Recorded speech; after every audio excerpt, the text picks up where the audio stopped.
Most violence happens at this distance anyways, right? Where your brain, and predators know really well, they don't want to be in front of you, they want to be beside you. There's a bunch of ways you can get around that. But they're going to do what they want to do, right? The bad guy always gets a say in this. So, statistically, the most common attack is an overhead right. Male versus male social violence, okay? Again, stats don't matter if I throw a straight punch, right? It doesn't matter. Rare descent, 80% of the time. It doesn't matter in real life when this is happening, okay? So, our hands are up. We're going to go in that structure we did for entry. We're going to have both hands together like old school CPR. Yeah. Okay? Ideally, we want to still impact with our forearm. So what's going to happen is he's going to throw this physical punch at me. Right? As he comes at me, I'm going to keep my hands together and jam this. Okay? And that's going to create my barrier. We are going to do entry with Thor. So he's going to punch you with the statistically common punch. You're going to do your step through and we're going to go from there. That's it. 1, 2, 3 of them. Awesome. So, you have done this before. Your brother showed you some of this stuff. Yes. So I'm going to break down what you just did there. Okay. So, number one, you moved perfectly. You stepped into it. So, we call it good, better, best. I don't like wrong when it comes to self-defense. Wrong is only getting hit. Right? So, if I'm standing here and he throws a punch, I go like this, and I didn't get hit, that was correct. That was the correct response. Right? So, that's good. Right. We want to do what's best. Right? So, for this, and when people practice, if you practice at home, this entry, when this comes in, you might step back because your reaction is step away from stuff and get your hands up. If this is the target, no human can change trajectory. That's how every sport in the world works, right? Baseball, soccer, basketball. So if he has done the math here, and he swings there, and I just move slightly, he's not going to be able to readjust, especially at full speed. Okay? So if this punch gets thrown, I just step here, oh no! This is still good. You're not wrong. There's just a better method. Yeah. Okay? Number two, if you're here and you just throw your hands out and you don't move, also fine. But best is what you did, which is you're going to step forward, you're going to take your foot and step in between their feet to take their center the best you can. As that hit comes in, I'm going to step forward and stop that from happening. Now, for us especially, because today we're just going to be working on skate, as this comes in, this distance alone might be all I need to bail. So now, from this position, we always say this isn't the end of the fight, right? It's not going to be hit me, boom, like, aha, we're good now, that's it, right? He's like, oh, you train at KBC. That's definitely not going to happen. Right.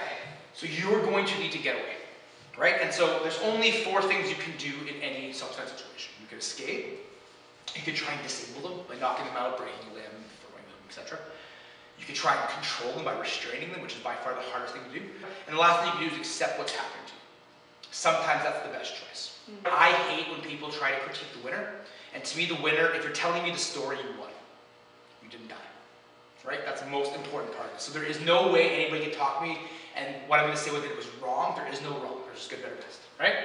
Yeah. So when we're doing this stuff, we're going to go over principles, not technique. And so the difference is technique is if A happens, I respond with B. It's learning through root, and it's not the way that humans learn.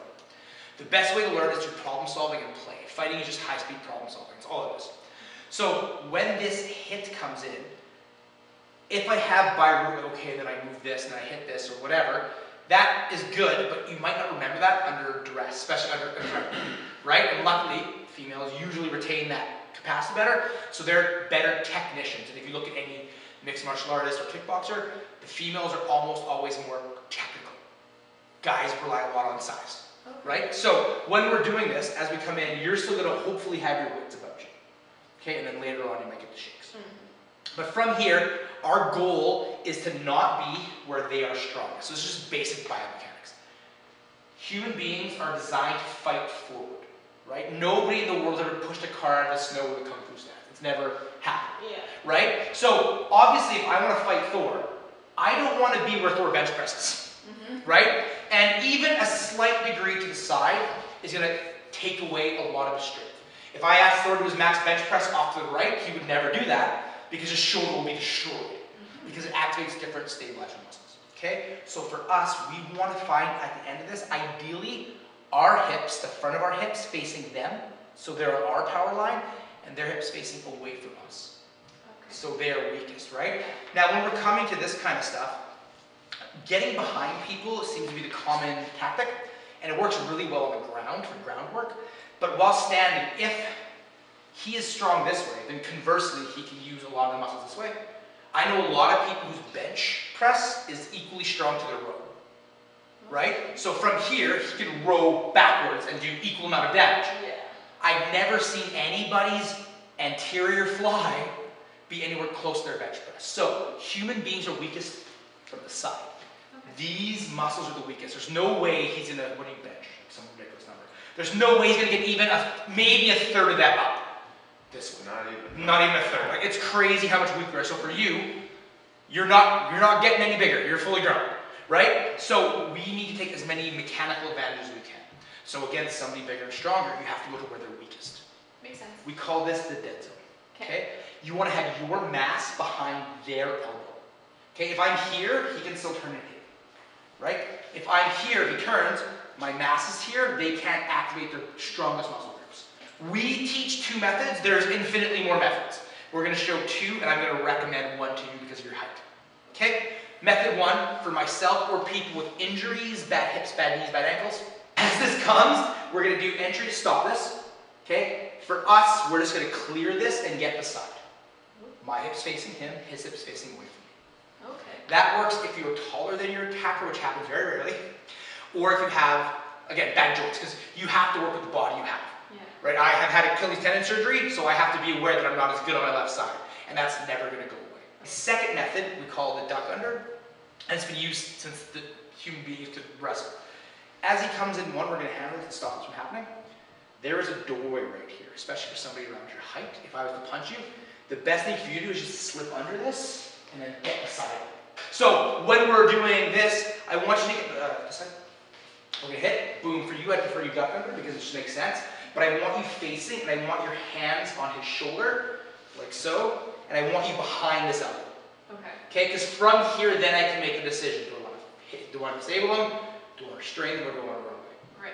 And the reason we're adding the hands is of your 5 senses, only 3 are good for combat. You're not going to taste or smell your way out of this. Okay? So vision, hearing, and touch. Touch is by far the fastest. So this here gives me all the information I need on what he's going to do. Because he gets a say. He's going to do stuff back to me. Yeah. Does that make sense? Yeah. So what I want to see is you're going to go for the hit. You're going to stop that from happening. You're going to take your foot, you're just going to step to the side. But again, the goal is my hips facing him, his hips facing away from me. Okay, let's get that position. Position 3. Right hand. Yes. Boom. So, under, yep. Bring that hand through. Nice, exactly. Yep, perfect. I don't trust that. Okay, perfect. Okay, so we get to this position. From here, we can bend. And so we're going to run towards lights and people. Right? Because again, it's probably predatory violence if they're attacking you.